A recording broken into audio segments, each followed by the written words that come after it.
Dudley, do we really have to go in? Ron stammered. He gripped his wand so hard his knuckles went white as they stood before the dark, empty corridor. Dudley led them to the place they hadn't dared enter during their night walk, the right-hand corridor on the 4th floor. Ron's nervousness spread to Malfoy, Harry, and the others. Dumbledore's warning from the start-of-term feast still rang in their ears. Anyone who didn't want to encounter an accidental, agonizing death should steer clear of the 4th floor right corridor. Of course, they all thought, this is Professor Dumbledore's test. Dudley pulled a few small lockets from his pocket and handed them out. "Put these on," he ordered. "What are they?" Hermione asked. "Amulets for luck," Dudley answered, already striding down the corridor. They exchanged puzzled looks, but slipped the amulets on and followed. At the end of the corridor was a heavy iron door with a thick padlock. Dudley didn't bother with a spell. He wrapped his hands around the lock, twisted, and snapped it in two. "Alohomora, by force," he said, and pushed the door open. Inside lay a gigantic three-headed dog, monstrously large. Cerberus. It was the creature that had bitten Snape earlier. All 6 yellow eyes turned to them, and the group froze. The smell from its 3 cavernous mouths hit them before they had time to move. Foul and animal. Young witches and wizards who had never seen anything like it stood rooted, as if under a body-bind curse. This was no first-year challenge. Fortunately, a thick iron chain wound around the beast's neck kept it from charging out. Dudley stepped forward calmly. "You lot go on," he said. "I'll deal with this."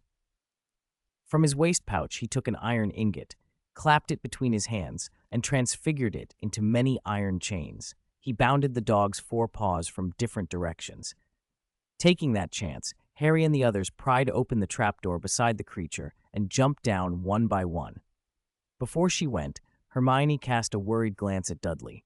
He smiled at her without hurry, and she followed the others. Once the last of them had gone, Dudley loosened the chains. Cerberus sprang. It was guarding the room, meant to prevent intruders from getting through. Several people had already entered, but not everyone must pass. When it lunged, 2 of its heads snapped at Dudley, and then he did something completely unexpected. He seemed to grow. The 1.8-meter boy ballooned to 2.5 meters tall, as if inflated, and walked toward the dog with casual confidence. When 2 of the heads lunged again, Dudley seized one in each hand and smashed them together repeatedly. "You like to bite people?" he taunted as he slammed the heads together. Thud. "Let you bite people." Thud. "Try biting once more." Thud. The 2 heads went limp, eyes crossed, tongues lolling, dazed as if they had literally seen stars. A familiar force and crushing strength left them reeling. The middle head, the one that hadn't been clouded, remembered Hagrid, the way Hagrid used to roughhouse with them until they were exhausted, and that memory left it wary. The 2 dazed heads sagged to the floor, helpless. The surviving head stared at Dudley with wary, calculating eyes. It wasn't a simple beast. It could judge when it stood a chance. Dudley advanced a step. The dog backed up. He took another step.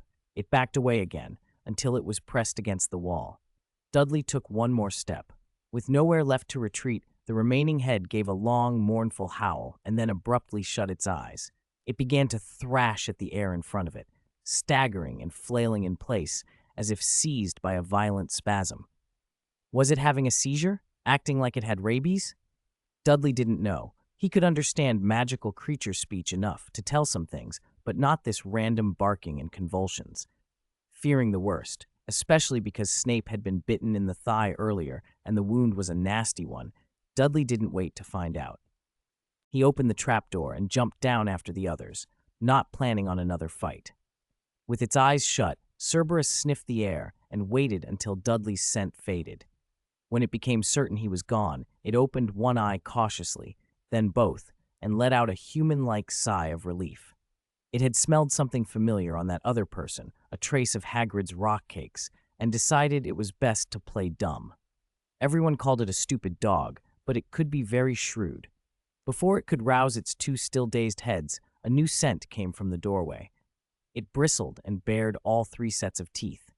Footsteps and a gentle harp tune floated into the room, and then an animated harp, small and comical, with 2 tiny legs, hopped in, playing a lullaby as it went. The remaining head's eyelids drooped. The music seemed to hypnotize it. Its head slumped heavier and heavier until it was fast asleep, a loud snore breaking the silence. A man wearing a head wrap in the Afanti style peered cautiously around the door, half his face showing.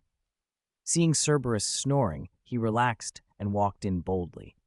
He had obtained the information that Cerberus could be hypnotized by music from a certain big oaf named Hagrid, information he'd bought at considerable cost, even handing over a dragon egg. What he did not know was that if the creature had suffered a mild concussion, the music might not work. As he opened the trapdoor to climb down, the two previously dazed heads suddenly stirred. One eye opened, one eye closed, drool hung from both mouths, and they twisted their necks toward the intruder. In an instant, they lunged and aimed straight for his backside. The trapdoor below was empty, save for Devil's Snare at the very bottom. This magical plant thrives in dark, damp places and seems to possess a kind of awareness, using its tough, constricting vines to strangle prey. Herbology students were warned that, in the wrong hands, it could be cultivated as a dangerous guard plant. It was a powerful specimen, but when Dudley climbed down, the Devil's Snare had retracted, clinging to the edges of the walls, clearly having had an unpleasant encounter with light. Devil's Snare fears light and heat. Those are its natural enemies. The best way to deal with it is to use charms or anything that produces light and warmth. Dudley looked around. The area was empty. He couldn't see Harry or his friends. They had clearly left before him. "I wonder which stage they've reached," he muttered. As he spoke, his left foot tilted and began to lower slowly while his right foot stepped out in the opposite direction. He moved with a strange, eerie gait, slow and deliberate, until his body seemed to melt into the shadows and vanish. The Zaldic family's assassination technique, silent walk, allowed him to glide into darkness without sound. Where he had walked, complex, intricate patterns spread across the floor, a transmutation array activated beneath his feet. At that moment, Harry and the others had already found the correct key among a flock of flying keys and opened the door ahead. "That was too easy," Hermione said. Both the Devil's Snare and the key-finding task had been straightforward. The plant was something they had covered in herbology. The keys were dealt with using basic charms or broom-riding skills. It so happened that their recent herbology lesson had been on how to handle Devil's Snare, and Professor Flitwick had just taught them a charm to distinguish real from fake keys. What a convenient coincidence. They even suspected that the Cerberus Dudley had faced outside had been the hardest test of all, certainly not something a few first years could handle without help. "Are we really not going to wait for Dudley?" Harry called back into the dark room behind them. "A little further on," Hermione said, gripping her wand. She'd been the one to identify the real key with a single charm. As the most confident in charms among them, she wanted to get as far as possible before Dudley caught up. "We can't leave him to it. If we can, let's finish these tests before he arrives. We can't rely on him all the time. He needs companions, not dead weight," she added, annoyed with herself for having been helpless against the Cerberus. None of her classroom knowledge had helped in that scuffle. "Then Potter, what are you waiting for?" Malfoy snapped, pushing at Harry and swinging the door open. He had had no part in the Devil's Snare or the key challenge, yet Harry had found the real key by riding a broom. Malfoy resolved he would act in the next round. They stepped into a wider chamber than expected and found themselves facing a giant chessboard. Massive black chess pieces loomed over them, each several heads taller than a person. At the opposite end stood white pieces arrayed and ready. "Wizard's chess?" Malfoy muttered, recognizing the layout. He sneered at Ron. "Tsk, Weasley, this is your territory. Looks like we have to win this game to get through." Ron bristled. "Call me Ron," he shot back, fists clenching. He was sure Malfoy was doing this on purpose. Malfoy only sneered more and said casually, "Just a little, Ronnie," enjoying the reaction. "It's Transfiguration," Hermione said, thinking quickly. This must be Professor McGonagall's setup. The Devil's Snare was herbology, Professor Sprout. The fake keys had a duplication charm, Flitwick. That means the next ones will be from the other professors, Snape, Quirrell. There were only so many subjects and so many professors available to design tests for them. The Cerberus at the start, was that Professor Kettleburn's doing? Neville suggested, thinking of care of magical creatures. "I don't think so." Malfoy scoffed. That beast was on a different level. Something that dangerous? That'd be Hagrid. He always goes overboard. Ron had been studying the board. Listen, he said. 3 pieces are missing on the white side. I think we need 3 people to stand in for them. They could have tried to destroy the pieces with charms, but none of them knew spells powerful enough. So they would play by the board's rules. 3 students would take the places of the missing pieces and play out the game as living pieces. Let me be the first, Neville volunteered. I'm not clever like you, and my charms aren't great, but I can help. I'll be second, Harry said without hesitation. Ron paused, then started to step forward. Before he could finish, Malfoy cleared his throat, shoved Ron aside, and smoothly offered, "The third should be me." Everyone stared. "Why are you looking at me like that? You think I wouldn't step forward?" Malfoy asked, as if the attention were absurd. "No buts," Hermione said firmly. "As a player, you can't be a spectator. You have to stay calm, or you won't be able to use your abilities properly. Miss Granger's right, we won't be dead weight. Let's prove it to Dudley." Malfoy put on an exaggerated serious face. "I don't want to lose. Let's win, Weasley." Ron felt a surge of wounded pride, then anger. "Say it properly. My name is Ron Weasley."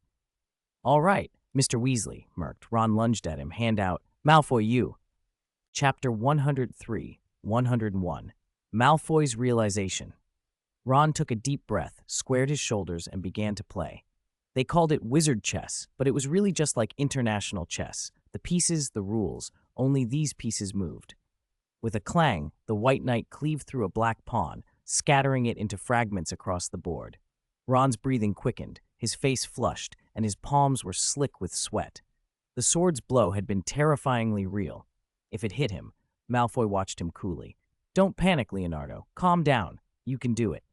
Hearing his name shot Ron's pulse even higher, but he steadied himself. He ordered the Black Knight to bring down the white piece. "This is only wizard chess," he told himself over and over. "It's only wizard chess." Roseford, "It's only wizard chess. Ah, Tui!" His self-command seemed to work. Under Ron's direction, the black pieces surged like a storm, sweeping the board and sending white pieces crashing to the floor. The white side, sensing danger, fought back more ruthlessly. Several black pieces were smashed to splinters. "We're going to win," Ron thought. "As long as we checkmate the king, it's victory." Slowly, the white piece's influence shrank. The White King's legal squares narrowed until Ron could see it. Just one more move to checkmate. Excitement lit Ron's face. Then the White Queen glided up before Malfoy, expressionless. In the next move, she would capture him. Wait. Ron's face drained of color. He saw the problem, and it was a bad one. If Malfoy stepped aside now, the Black Knight couldn't checkmate the White King, and the White Queen could checkmate theirs. In short, they'd lose the whole game. If Malfoy didn't move, and Ron went ahead to checkmate the White King, Malfoy would be captured. There has to be a way. There has to be, damn it! How could I forget? Ron scrambled for a solution, sweat slicking down his back. "There's no way," came Malfoy's voice, interrupting him. He sounded calm. "This is the only way out. Sometimes a sacrifice is necessary. Remember Slytherin's doctrine? Victory above all, glory above all.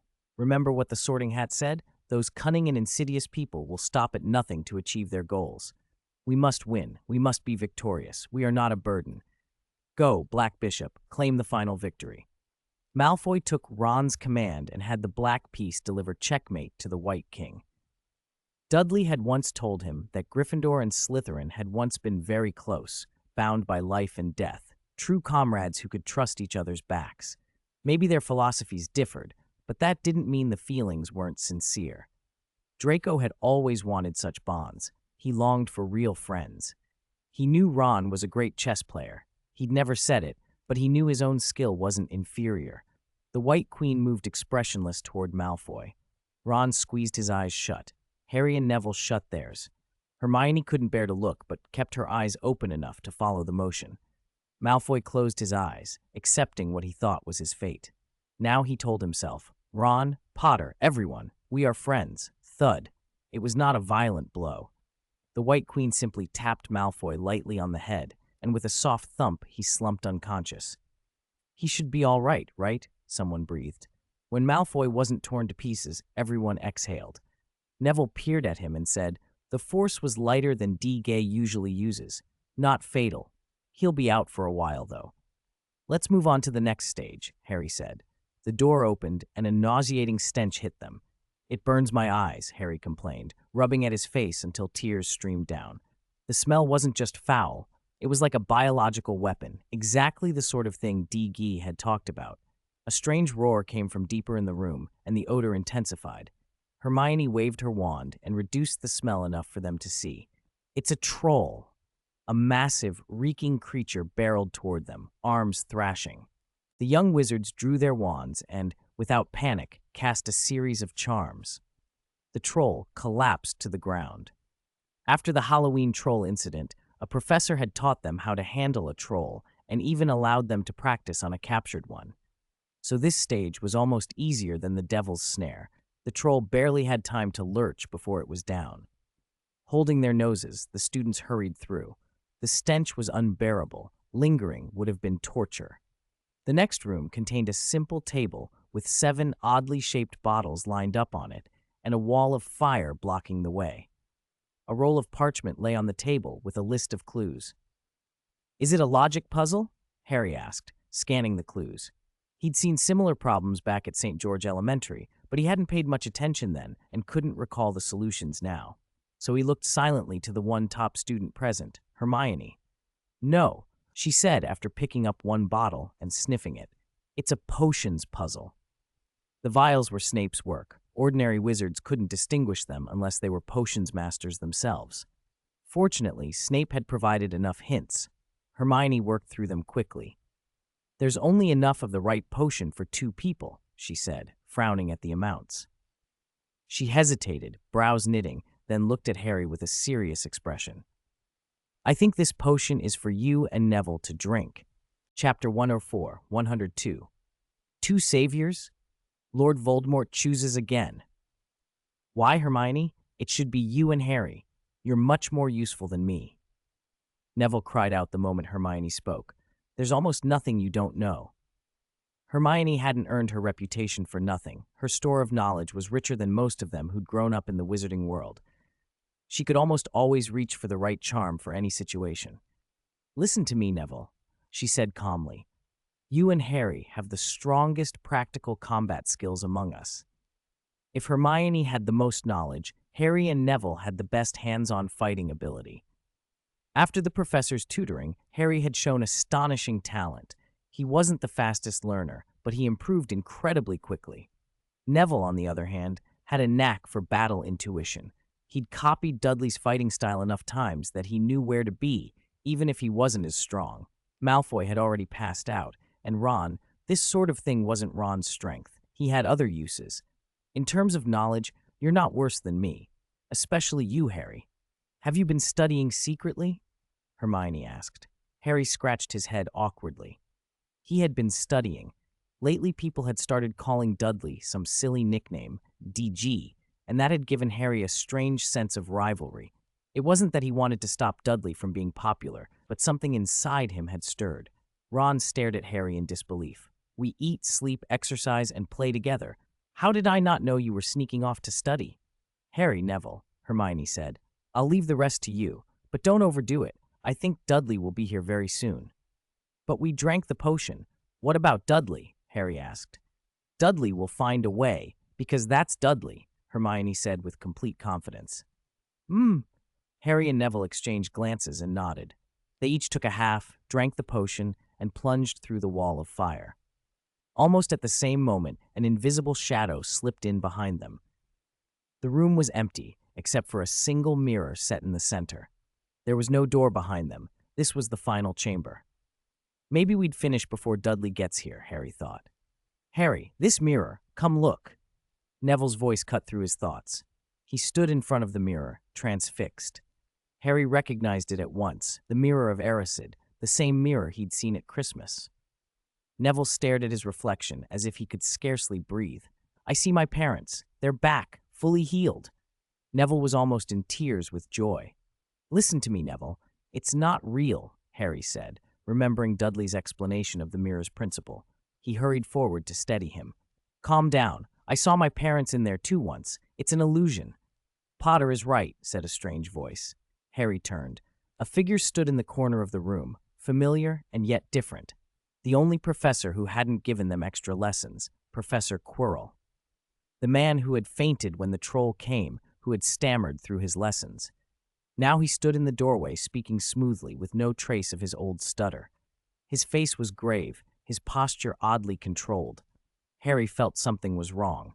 Then his scar throbbed violently, a burning pain cleaving through his skull. A voice, not Quirrell's at all, echoed in his head. "Let me see him, face to face." Quirrell's expression went slack. He seemed compelled by that voice.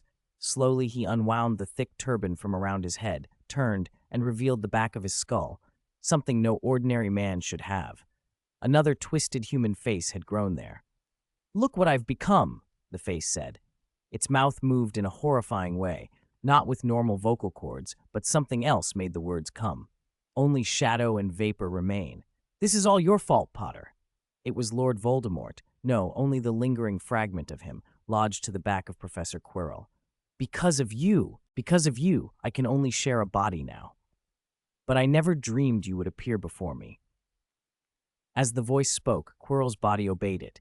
The hand on the front of his head rose and produced a wand.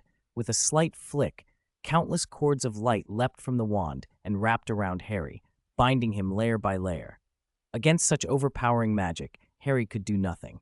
His knowledge, his experience, even his skill was no match for this presence, no matter how insubstantial it seemed. Voldemort's voice, studied him.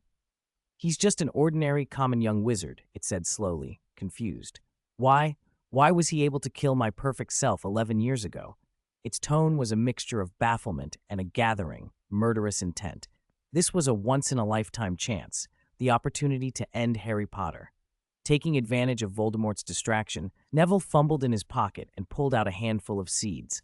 A quick charms flick struck his wrist and sent the seeds scattering across the floor. "Don't try petty tricks in front of me, child," Voldemort said, finally noticing Neville. His red pupils narrowed for a moment. Neville Longbottom. Recognition flared, alongside it an old, unpleasant memory. Wizards believed in prophecy, and one of the prophecies about the Dark Lord's downfall had named 2 children who met the conditions. There had been 2 possible saviors. One was the famous Harry Potter, and the other in the records was Neville Longbottom standing now before him. Voldemort's eyes flicked between the 2 boys. For an instant, a crack of uncertainty opened in him. Did the prophecy begin again? Would he have to choose? And if he chose wrong, would history repeat itself? No, absolutely not. Chapter 105, 103. Give Lord Voldemort a big slap. For a frantic instant, Lord Voldemort wanted only to get away, to flee as far as he could from this place. Then he calmed himself. He could not run.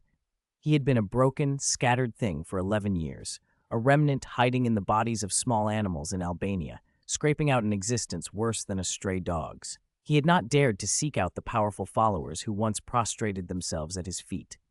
He would not hide again. He would have his body back. Kill them both, he thought. If neither of them fulfilled the prophecy would be null. Killing intent ran through him. He raised his hand and the ropes wrapped around Neville tightened, binding him up like a mummy. The 2 young wizards struggled on the floor, swaddled in layers of ropes, writhing like maggots. Voldemort's fear eased. He controlled the situation now.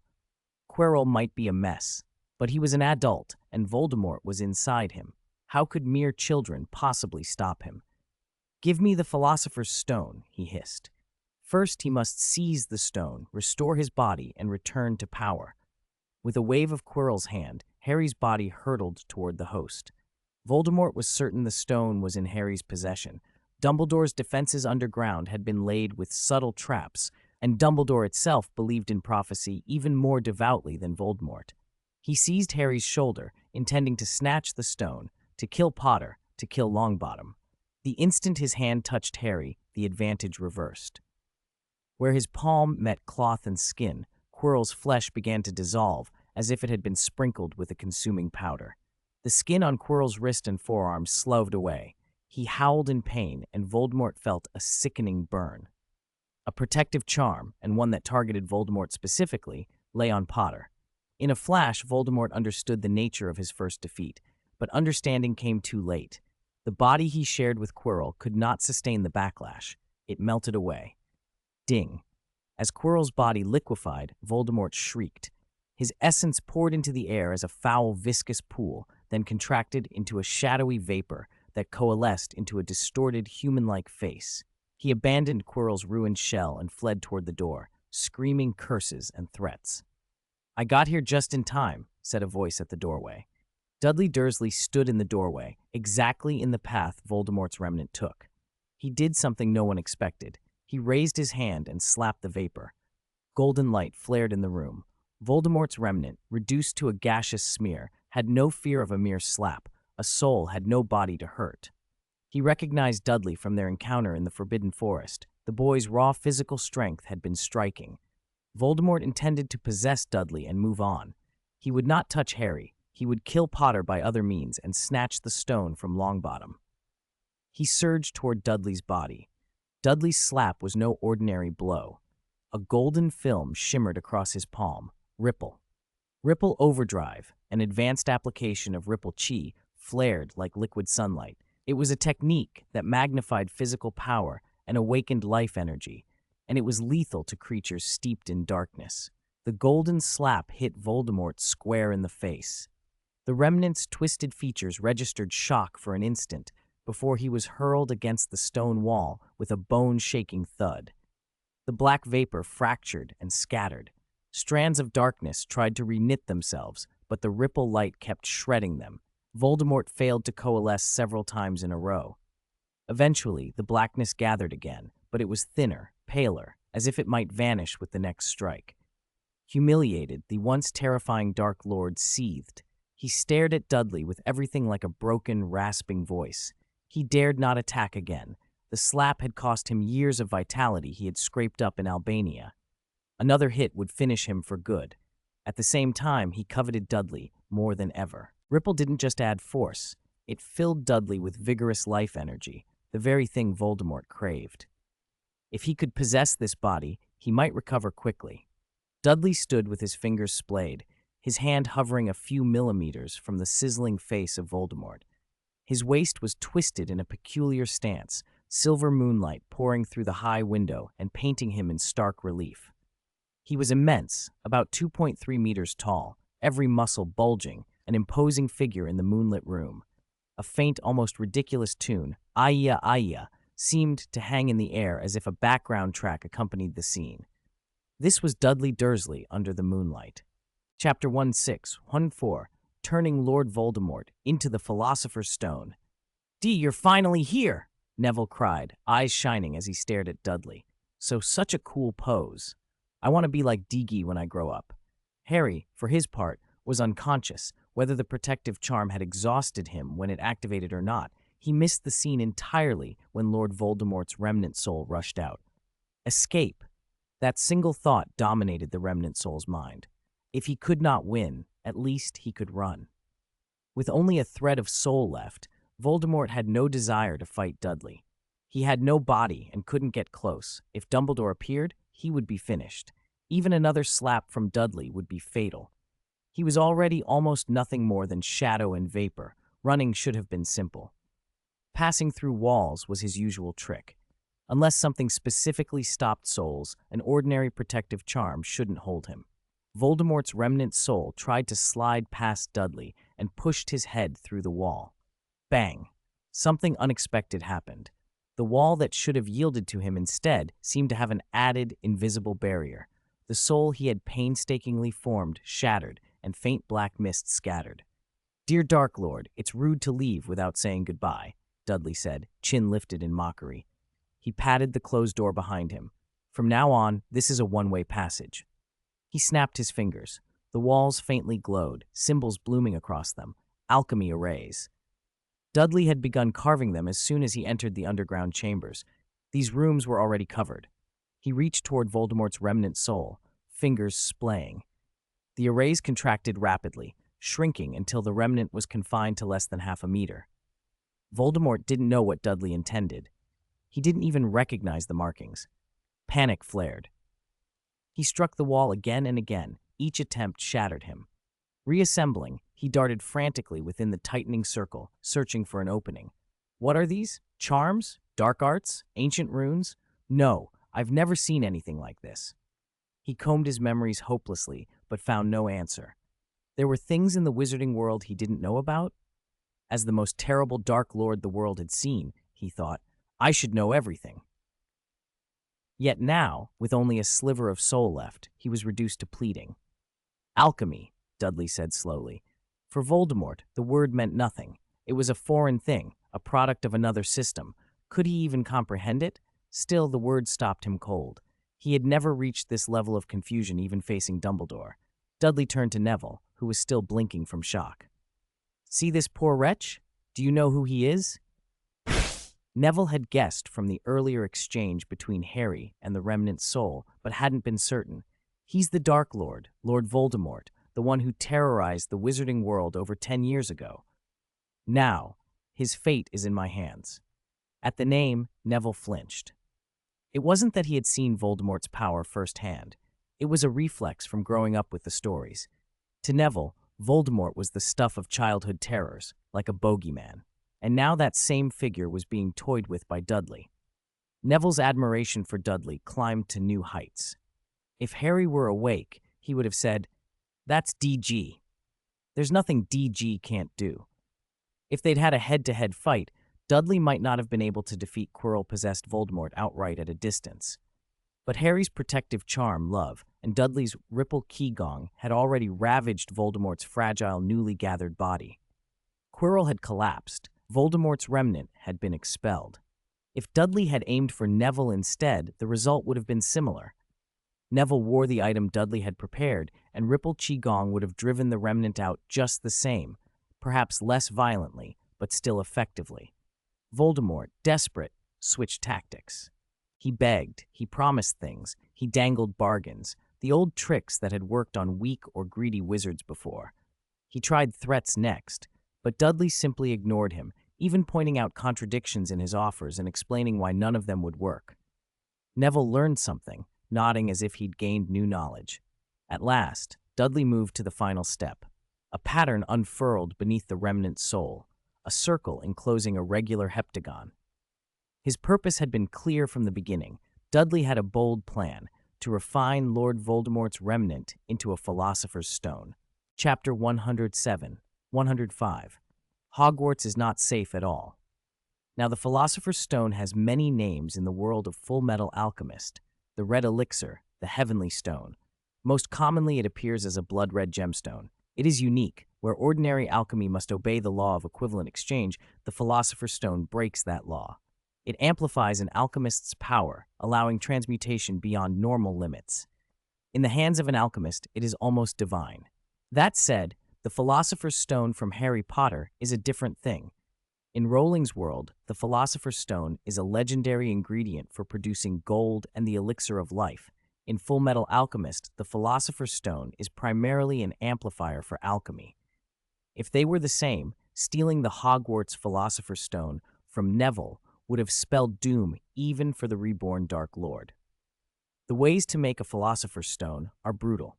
Sacrifice many lives. The formal ritual refines the bodies as well, but the true key is the soul. Hatred, resentment, and rage are necessary components. In Full Metal Alchemist, souls cannot exist independently and go along with the bodies that are sacrificed. This world, however, presented a special case. Voldemort before them was a pure remnant soul.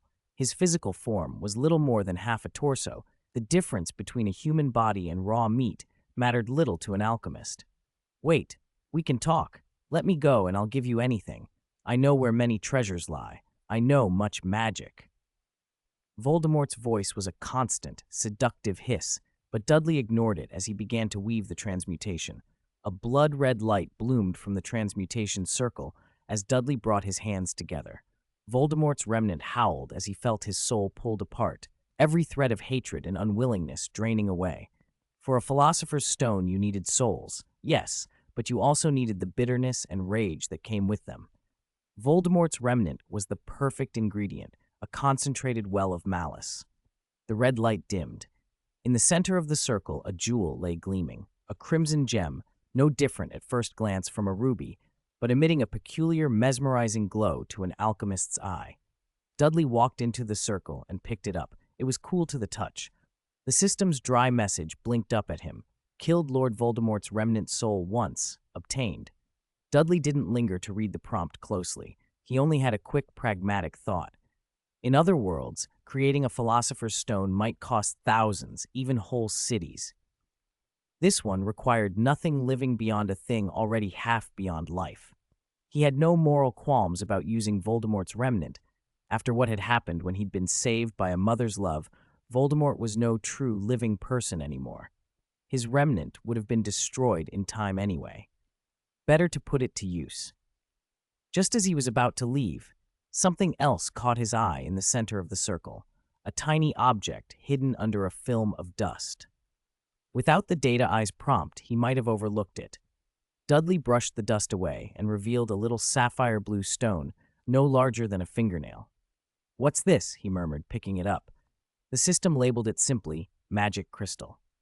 Dudley's brain filled in the implications. In Full Metal Alchemist, there is no magic the way wizards know it. Alchemical energy comes from the world, from tectonic pulses and life force, not an inner mana. The transmutation had not only converted the remnant soul into a philosopher's stone, but had also separated out the magical residue, whatever was left of Voldemort's magic, into this tiny crystal. It was a neat, useful artifact. Dudley tucked it away without fuss. There was time later to study it. "Professor Dumbledore, how much longer are you going to stand there watching?" Dudley called to a shadowed corner of the chamber. The disillusionment charm dropped, and Dumbledore stepped forward, pinching the bridge of his nose with absurd gravity. "Dudley, your senses are too keen," he said mildly.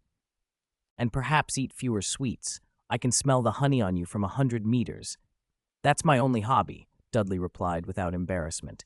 Neville, who had been crouched nearby, erupted into relieved, tearful joy. He pointed at the puddle that had once been Professor Quirrell and stammered, "Voval." "I know, Longbottom, I know," Dumbledore soothed. His voice had that calming certainty only he seemed to possess. "Your friends, Miss Granger and the others, are probably waiting anxiously outside. Harry should see Madame Pomfrey for a check, too." "Can you?" Neville began, hope written all over his face. Dumbledore cut in gently. "I have some matters to discuss with Mr. Dursley." Neville froze and turned his head toward Dudley. Dudley nodded, and Neville lifted Harry and hurried out of the room. As he left, he handed the red gem in his hand to Dudley. "Is this the Philosopher's Stone?" Neville asked, awe and fear in his voice. "The legendary stone that can make the elixir of life." Dudley inspected the jewel. To his mind, the two stones were not the same. The Hogwarts Philosopher's Stone was a storied, polished talisman for making gold and life, while this crimson stone functioned as a potent alchemical catalyst. Either was valuable, but to him the Philosopher's Stone had broader, stranger powers, amplifying alchemy, violating equivalent exchange, doing things the Philosopher's Stone could not. In his hands it was useful, not sacrosanct. "This belongs to Master Nicholas Flamel," Dudley said, and held the gem out. "Keep it safe." He handed the Philosopher's Stone back to Dumbledore, who accepted it without changing expression. The old wizard watched Dudley closely as he let it go. When he saw no hesitation or covetous flicker in Dudley's face, a small, approving light passed through his eyes. Dudley didn't romanticize immortality or gold. He had no desire to be a dictator or a god. Practicality, not greed, guided him. Dumbledore's gaze lingered on Dudley. "Thank you," he said simply. Dudley's face stiffened. He stepped closer and lowered his voice. "Professor," he said, "there's something serious we need to talk about." Dumbledore inclined his head. "Yes? Hogwarts is not safe at all now." It was the second time Dudley had said it aloud that day, and he meant it. The school had survived one immediate danger, but the presence of a remnant soul capable of producing such a philosopher's stone, the exposure of the castle to outside intrusions, and the mingling of magical and alchemical phenomena made the place precarious. He wasn't finished. He had plans, and he wanted the headmaster to listen. Chapter 108, 106. Gryffindor is not qualified for the House Cup. At the end-of-year feast, students from every year filled the Great Hall, sitting at the 4 long house tables. Today, they would hear the final exam results and the winner of the House Cup. For many of them, nothing mattered more. The top of the year's rankings were, unsurprisingly, Dudley in first, Hermione second, Harry third, Malfoy fourth, followed by Ron and Neville. The top four were expected. Ron and Neville were pleasant surprises. The hall had been redecorated in Slytherin green and silver to celebrate their 7th consecutive House Cup victory. A huge banner with a coiled Slytherin serpent hung above the staff table. Slytherin's lead was overwhelming. The standings read: 4th, Gryffindor, 111 points. 3rd, Hufflepuff, 352 points. 2nd, Ravenclaw, 406 points. 1st, Slytherin, 609 points. Slytherin's total was almost the sum of the other three houses, largely thanks to Dudley, who had been a one-man point machine all year. Hermione had contributed what she could for Gryffindor, but Professor McGonagall had deducted 200 points for a group brawl and 50 for attacking a classmate. Hermione had also stopped earning points late in the term, and even a respectable Quidditch showing couldn't lift Gryffindor out of last place. Compared to their usual fortunes, it was almost generous that their score wasn't a 2-digit number. Before the feast officially begins, we will proceed with the House Cup ceremony, Headmaster Dumbledore said calmly from the high table. I believe you have all seen the scores. A roar of cheers and stamping erupted from the Slytherin table. 609 points. How could anyone beat that? As I said, Dumbledore continued, his tone deliberate, Slytherin's performance this year has been admirable. However, I believe several recent events must also be taken into account. The hall fell quiet. The Slytherin's smiles faltered. Dumbledore cleared his throat and, putting on his glasses, consulted a slip of parchment. There are some final points to be awarded, he said, and his voice carried to every corner of the great hall. First, Mr. Ron Weasley, for his remarkable performance in Wizard's Chess, perhaps the finest game this school has seen in years, 100 points. A cheer exploded from the Gryffindor table. Ron's points would go straight to his house. Second, Mr. Neville Longbottom, for his knowledge of Devil's Snare and his precise casting of the flame charm, 100 points. Third, Miss Hermione Granger, for her calm, logical reasoning, 100 points. 3 scattered awards added up to 300 points. Gryffindor's total jumped from 111 to 411. Their hourglass, which had been sunk to the bottom, surged up past Hufflepuff and Ravenclaw. A hum of astonishment ran through the hall. Hufflepuff students exchanged bewildered looks. One moment they were third, now they were below Gryffindor. Ravenclaws whispered furiously. Gryffindors whooped and hugged each other. Even those who hadn't known the names Dumbledore had read were swept up in the sudden possibility of victory. Slytherin, however, remained outwardly composed.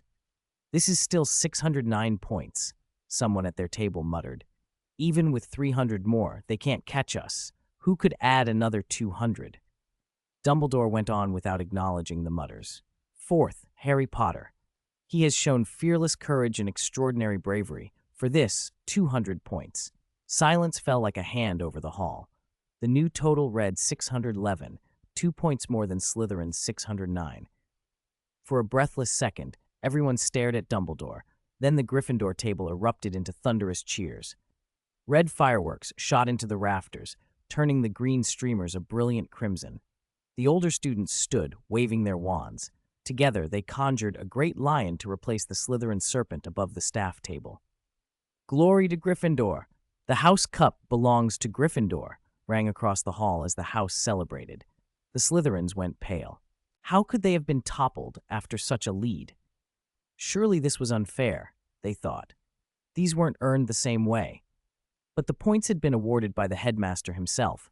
They had no choice but to swallow their outrage.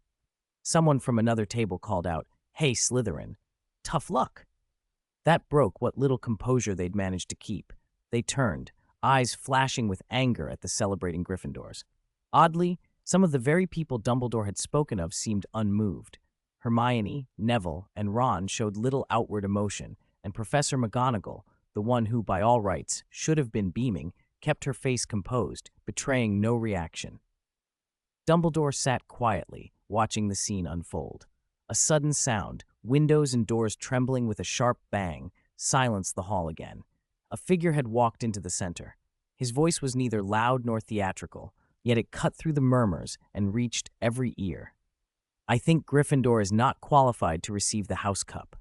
Chapter 109, 107. Glory belongs to the disciplinary group. The moment the words left his mouth, every eye in the Great Hall snapped to him. Gryffindors glared as one. The Slytherins, by contrast, looked pleased. The speaker was no mystery to them. It was Mr. Dudley Dursley. "What right do you have to say that?" someone called out. Not long after Dudley finished, a voice shot back. Dudley recognized him instantly. Lee Jordan, the Gryffindor Quidditch commentator, and famous for being loudly biased toward his house. Other Gryffindors rose to their feet, anger on their faces, but Dumbledore's single measured word brought the hall to silence again. Dudley didn't bother with them. He met Professor McGonagall's eyes and said, apologetically but firmly, "Professor McGonagall, forgive me. I did not mean to offend you, nor to insult Godric Gryffindor.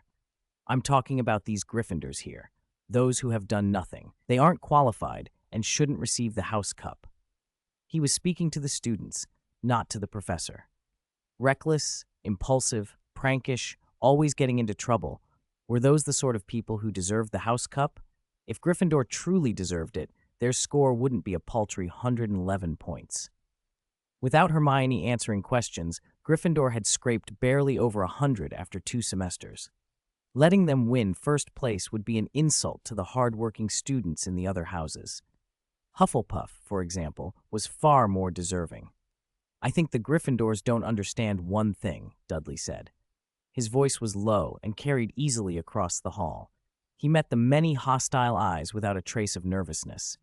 Rippling through his stance were the hidden strengths no one in Hogwarts guessed at. Ripple Qi Gong, Zaldic family assassination techniques, alchemy, potions strapped at his waist. He was a long way from the most powerful wizards, but he was no ordinary first year either. "The points Headmaster Dumbledore mentioned weren't added to Gryffindor," Dudley went on. "They were awarded to individuals. Most Gryffindors didn't catch the implication. What's the difference, they wondered. Point to a person, point to a house. But several sharp minds in the hall did notice. Many Slytherins and Ravenclaws, a handful of Gryffindors and Hufflepuffs, and chosen few like Percy in his 5th year and Cedric in his 3rd, realized what Dudley was saying. Dumbledore had not announced Gryffindor as the winner of the House Cup. "The difference is huge," Dudley said, and turned toward Dumbledore. "Headmaster, shall I announce this, or will you?" "You do it," Dumbledore replied. Dudley nodded crisply. "Starting today, besides the prefects and the head boy and head girl of the 4 houses, Hogwarts will establish a new organization. The disciplinary group," he finished. "Ron, Neville, Harry, and Hermione are probationary members of the disciplinary group," Dudley continued, his tone businesslike. "And I, Dudley Dursley, am an official member of the disciplinary group. We will manage disciplinary matters on campus. We will handle injustices at Hogwarts. We will address unfairness in the school. We will especially deal with bullying." When he spoke that last sentence, his gaze sharpened into a blade aimed at Gryffindor. Everyone in the hall remembered the recent scandal, the incident that had led to expulsions and which had rocked the school. Everyone except for the bookish students who lived in their textbooks knew what he meant. None of the Gryffindors present dared meet his eyes. With the professor's quiet acquiescence, Dudley had seized control of the moment. "We welcome anyone with the ability to join us," he added. Then, with a crisp change of tone, "One last thing. Draco." Malfoy sprang to his feet at the call of his name. Dudley smiled and said, "You have not disgraced your house. For that, you should receive 100 points." Malfoy puffed up proudly, chest out and chin high, basking in praise that had come not from a head of house, but from another first year. Dudley clapped his hands, and a new hourglass appeared beside the 4 familiar ones. The points that had been given to Harry and the others slid, as if by will, into this fresh hourglass. In seconds, the new hourglass outmatched the totals of the established houses. "I think glory should belong to the disciplinary group," Dudley declared. He clapped again. A faint glow pulsed from the transmutation circle tattooed on the back of his hand. The Great Hall's banners, which had only moments ago been changing toward Gryffindor red, shifted again. Black and silver braided together across the hall, the atmosphere grew serious and a little mysterious. The emblem above the staff table changed too. It was no longer Slytherin's giant serpent. Instead, a creature with thick, dark fur, bright alert eyes, and a single horn on its forehead stared down. Neither ox nor goat, but something like a Qilin. It was the Shieji, the law-enforcing beast. A divine creature said to be able to discern right from wrong, an emblem of fairness. The students were stunned. Spells that normally required several senior Gryffindor prefects to coordinate had been accomplished with a single clap from a first year. Many in the hall didn't realize Dudley was using alchemy. To them, it looked like wandless magic, something even many skilled wizards couldn't manage. While the faces at the Gryffindor, Ravenclaw, and Hufflepuff tables registered shock, the Slytherins remained composed. Truly worthy of Mr. Dursley, they thought. An owl beat its wings through the hush and descended with a single letter directed to Dudley Dursley. The parchment was fine, the seal decorative, and inside rested a bright, gold-embossed certificate and an Order of Merlin, 3rd class. The professors at the high table went very still. The Order of Merlin was real, and even a 3rd class award was no small thing. "Dursley, our king!" Pansy Parkinson leapt up and began the chant from the Slytherin table. Malfoy went flush with pride. Other young Slytherins rose and joined in until the hall echoed with their rehearsed shouting. The roar was almost enough to lift the roof. "Prevent Gryffindor from winning the House Cup. Gain glory for the disciplinary group," they cried. Voices joined in a single, determined chorus. Chapter 110, 108. "Can I touch that treasure? Dudley, can I touch that treasure? Just for a moment, I promise I won't break it." At King's Cross, on Platform 9 Thorthor, Ron whispered the plea while waiting for his parents. Dudley, bored and indifferent, nonchalantly flicked whatever he'd taken from his pocket toward Ron. It landed in Ron's palm, the Order of Merlin, 3rd class, the medal Dudley had been given in the Great Hall. To Dudley, it wasn't special. The Order of Merlin was an ancient honor named after the legendary wizard, older than the Ministry of Magic. In practice, it was mostly ceremonial, an old organization that still liked handing out shiny medals. Donate enough money, and you could buy a 1st class. The Black family had done just that. It looked impressive to outsiders, but it wasn't worth much, except for the way others reacted to it. Ron treated it like a rare relic, and even Malfoy had come over to gawk. Ironically, the Malfoys, with all their old lineage, didn't actually have an Order of Merlin in the family, which only made Malfoy's interest more earnest. Dudley waved off Malfoy, Ron, and Neville in turn. Families reached for their children. Ron was scooped up by a loud clan of redheads, Neville by a serious, imposing witch, and Malfoy by a pale, long-haired wizard whose gaze lingered on Harry for a moment before he shepherded his son away. The platform emptied. The sky darkened, and Dudley glanced at Hermione and Harry. "I guess our parents forgot to pick us up," he said. Sometimes parental love meant being smotheringly negligent.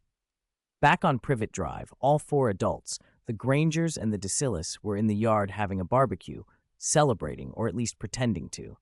Petunia suddenly looked up and asked Vernon, "Vernon, did we forget something important?" "My dear Petunia, this is the 99th time you've asked that," Vernon answered around a slightly charred sausage, which he liked very much. "We haven't forgotten anything. But Dudley and the others don't come back until the 9th, and today's only the 6th. We still have 3 days. Mr. Granger, flushed and a little tipsy, corrected them. "No, you're wrong. Hermione said they were coming back on the 6th. "Wait. Today is the 6th, isn't it?" A beat of silence. Vernon, Petunia, Mrs. Granger. No one seemed sure. Petunia finally shrugged. "It's fine. With Dudley there, they'll get home just fine." Yes, Dudley being there meant everything would be fine. It was too late to go out anyway. The music kept playing, the dancing continued, the barbecue and beer took precedence. When Dudley and the others finally returned to Privet Drive, it was by taxi. Hogwarts had given a strict reminder on departure, no magic during the holidays, and Dudley scoffed at the rule. "If you ever catch me casting a spell, I'll be impressed," he'd said. Back inside, the 3 boys exchanged glances as they looked at their fathers. Vernon and Mr. Granger were drunk, shirtless, and collapsed on the floor. Their mothers sat on the couch, crying quietly in front of a romantic drama on TV. The mothers welcomed the kids, asked a few perfunctory questions about Hogwarts, and then shooed them off to play so they could get back to the show. Definitely biological. Holidays for other kids might mean relaxation, but Dudley's time was scheduled down to the minute. He'd started a company in the Muggle world, and even if it mainly existed to keep an IP profitable and earn pounds, it still needed management. Harry was used to this life. After all, it was Dudley, and so he read even more. He wanted to be Dudley's assistant. He remembered Dudley promising him a job. Since young wizards weren't supposed to cast spells in public, there wasn't much else to do. Muggle money had to be earned, and wizarding money too. Both needed attention. Dudley knew the power of money better than most. It wasn't everything, but it bought him almost everything. Since the holidays began, Hedwig had flown almost exclusively for Dudley, bailed as Dudley's messenger when Dudley had something to send or receive. Hedwig didn't complain. Dudley's secret recipe food was a good consolation. Dudley wasn't just corresponding for fun. He'd been in contact with Caro, who was effectively running the family publishing business, not to finish a second volume of some Dragonlance-style chronicle, but to develop ideas that would make money. He'd already asked Ron to gather information on entertainment in the wizarding world. The magical community had very few leisure options, and Dudley had plans. The first part of the Dragonlance Chronicles, however the Muggle title translated, had saved Witch and Poison Publishing House and made a tidy profit. Caro, who'd come to respect Dudley's business savvy, was keen to hear more. Purebloods, like anyone else, didn't turn down money, so the two of them were eager collaborators. After 5 days of slow owl mail back and forth, Dudley had had enough. He wrote a proper letter and arranged to meet Caro in Hogsmeade 3 days later so they could talk face to face. He could not stand waiting hours for a reply. The efficiency stung. Just then, Petunia shouted from downstairs, "Dudley, your phone! Come quick, Hermione's calling." "Okay, I'm coming," Dudley answered, bounding down the stairs. They practically called every day. If there was a way to speed up magical communication, a phone that worked like a Muggle device, or even real-time chat, Dudley would want it. He had new abilities now. What use were they if they couldn't be used to make things more efficient? Killed Lord Voldemort's remnant soul once. Reward, magical equipment modification LV1. Prevented Gryffindor from winning the House Cup. Reward, magical creature taming LV1. Chapter 111, 109. Alchemy plus magic armor modification equals. Name Dudley Dursley, race pure blood human, occupation Ripple user, alchemist, magician, pseudo. Strength 13, agility, constitution 20, magic power 0.9, magic resistance 2, magic lightning spell. Magic armor, unbent spoon, philosopher's stone, perfect, magic crystal, undetectable extension charm pouch. Skills omitted, firearms, level 2. Special, meditation, unique, potions, level 3, ripple qigong, 2, fantastic beasts, level 2, alchemy, level 2, assassination, level 1, fantastic beast taming, level 1, magic armor modification, level 1. After a year, all 5 of Dudley's core stats had risen, most noticeably his constitution, which jumped by a full 5 points. Dudley himself didn't know exactly why. Training was the most likely cause, but his magic resistance had also increased from 1 to 2. This was the base value, not the version enhanced by meditation. The rapid growth made sense. Dudley was only 12 and still growing. The rate would almost certainly slow in a few years. Among his special abilities, Ripple Qi Gong had broken through to Lev 2, making his technique more practiced and increasing the amount he could use. Fantastic Beasts had advanced to Lev 2 as well. His frequent conversations with creatures in the Forbidden Forest had clearly helped. Alchemy and magic armor modification, too, were proving a good combination. 3 days later, Dudley arrived in Hogsmeade with Harry and Hermione on the night bus. The night bus was a wizarding transport, brash, rickety, and unbelievably fast, capable of leaping 100 miles with each jolt. It claimed to go anywhere you want to go, land only, for 11 sickles, though in practice it only traveled within Europe. The ride had not been pleasant for Harry and Hermione. They looked pale and seasick as they stepped off. Professor McGonagall, Dudley knew, had preferred to walk rather than take it back once. Dudley, however, was unaffected. His extraordinary constitution had seen him through without a flinch. The Dursleys and the Grangers were non-magical families, so their fireplaces weren't registered flu points. They couldn't use flu powder. With apparition and portkeys unavailable, the night bus had been the next best option. Hogsmeade greeted them with its storybook charm, old stone houses and crooked shop fronts lining both sides of the road, candles magically suspended in tree branches, and a bustle of witches and wizards strolling about. Though it called itself a village, Hogsmeade was almost town-sized, the largest all-wizard village in England and the only one free of Muggles. It was also the site of the 1612 Goblin Rebellion. Hermione perked up after taking the motion sickness potion Dudley had prepared for the journey. The potion worked quickly, color returned to her face, and her eyes brightened as she drank in the sights. According to Hogwarts, a history, we're only supposed to be allowed here in our 3rd year, with our parents' signed permission. I didn't expect we'd ever be here in 1st year, she murmured, clearly delighted. Dudley smiled. It's still early, he said, glancing at his watch. We can look around first. Hermione froze. Dudley, a watch? But electronic devices don't work here. Not at Hogwarts either. Even my alarm clock wouldn't. Dudley put a finger to his lips. Shh, I'll explain later. They wandered past the usual Hogsmeade spots. Honeyduke sent a tempting sweet scent into the street. Zonko's joke shop promised mischief and laughter. Dudley didn't linger over sweets or pranks, but Dervish and Bangiz, barely a proper magic equipment shop, selling faux glass and remembralls, gave him some ideas. After a bite at Madame Putafoot's, the three went to the Three Broomsticks, the customary meeting place for Hogwarts students. There was another pub, the Hog's Head, down the main road, but that one catered more to adults. Caro was already inside when they entered. Mr. Caro, Dudley greeted. Mr. Dursley, Caro replied with a formal, practiced bow. Although they weren't strangers anymore, both still observed polite courtesy. It was Caro's habit, and Dudley respected it. I heard you caused quite a stir at the banquet, Caro said with genuine regret. It's a pity I didn't get to see your performance. Caro had been a 7th year recently and had already graduated by that time, so he hadn't been present at the final end-of-year banquet. He sounded almost disappointed. Had he graduated a year later, he said, he would have loved to join the disciplinary group Dudley had organized. In recent years, the atmosphere at Hogwarts, across all the houses, has really been deteriorating, Dudley observed. Caro had mentioned that decline before, but it hadn't been his fight. Now, he seemed more interested in Dudley than ever. You're doing well, he said.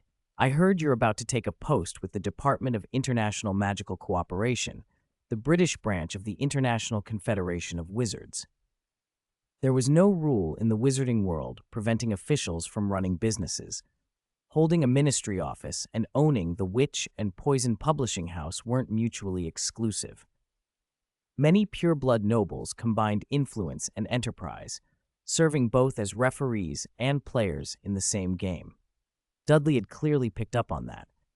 Your information is impressively up to date, Mr. Dursley, Caro said. You're not bad yourself, Mr. Caro, Dudley answered with a smile. Their exchange dissolved into the kind of mutual flattery that greased social wheels.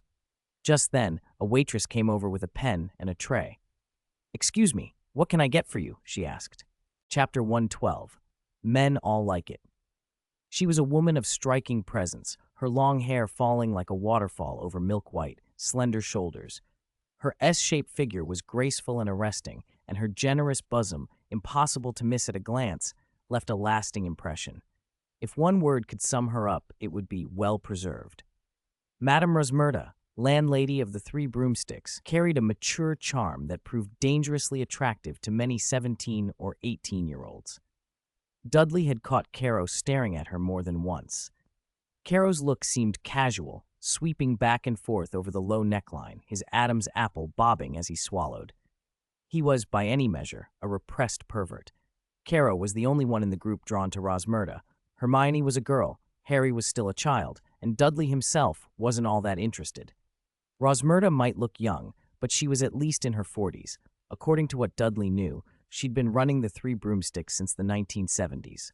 Dudley preferred younger women, somewhere around 18, he thought. 2 butterbeers, 2 cherry juices, and 1 soda, please. Seeing Caro stare for a long time without saying a word, Dudley spoke up. Madame Rosmerta glanced over and asked casually, Why 5 drinks for 4 people? Because I'm having 2. Dudley answered. He and Caro would each have a butterbeer. Dudley wanted to try the Wizarding World's famous drink, and if it wasn't to his taste, he could share Hermione's cherry juice. The soda, complete with a tiny umbrella, was for Harry. Boys never really grow up. Besides, Dudley figured no one present would think he was a first year. His build made him seem older. Madame Rosmerta, though she served butterbeer to many young witches and wizards, clearly didn't count first years among her customers. After Rosmerta left, Caro snapped back into his usual composed, gentlemanly manner. In truth, he'd only been stealing a few glances. No matter how much he liked the landlady, he wouldn't try to pursue her. Age and family expectations made that impossible. Caro came from a family that wouldn't approve. Dudley accepted that some sacrifices came with his own position.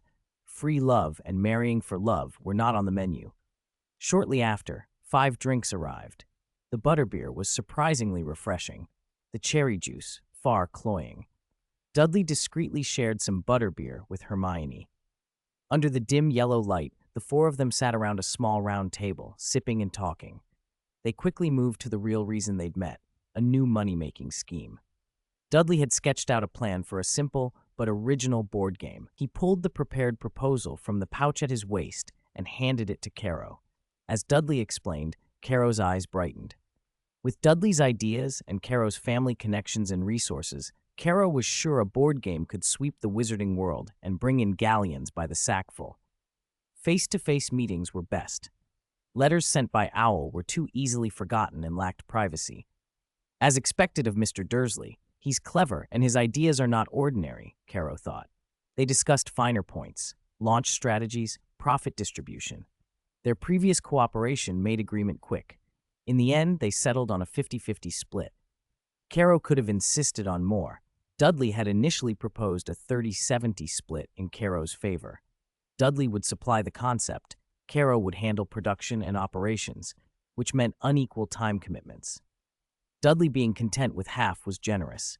He also saw through Caro's eagerness. The man was courting favor. Dudley studied Caro for a moment.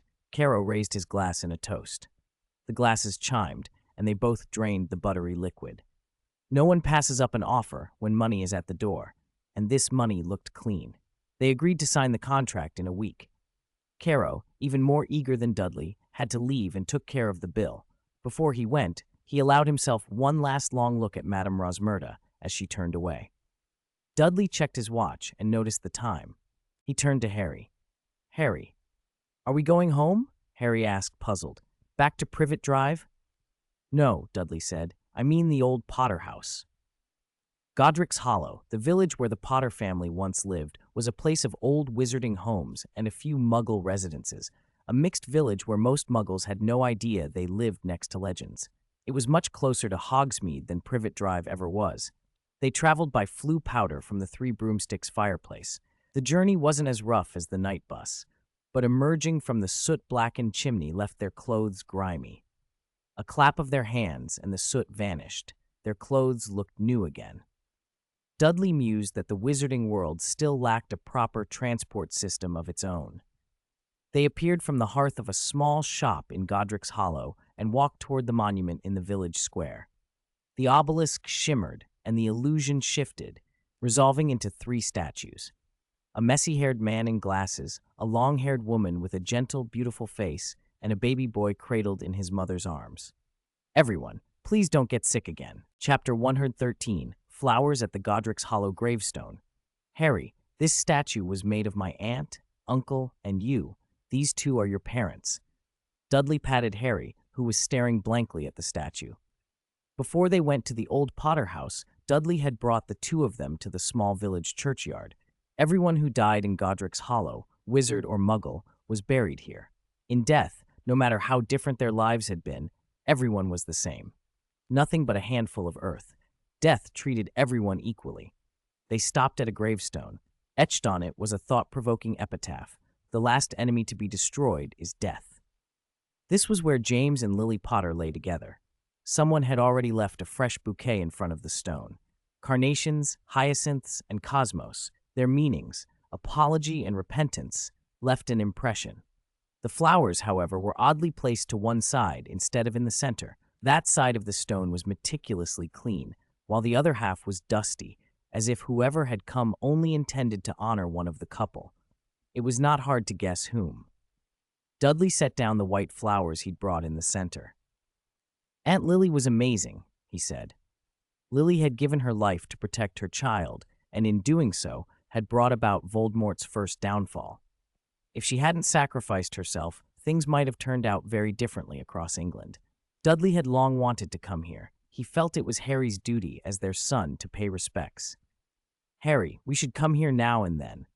Harry's expression, still stunned, recovered a little. He was only a boy of almost 12. Dudley clapped him on the shoulder. "From now on, you're the head of the Potter family." He said it aloud, but his thoughts drifted elsewhere. Harry was now the legitimate, unquestioned heir to the Potters. The family fortune had once been built on, it was said, shampoo sales. James Potter had been wealthy enough not to work, but by the time it reached Harry, it was mostly a vault of galleons. What about the rest of the family's property?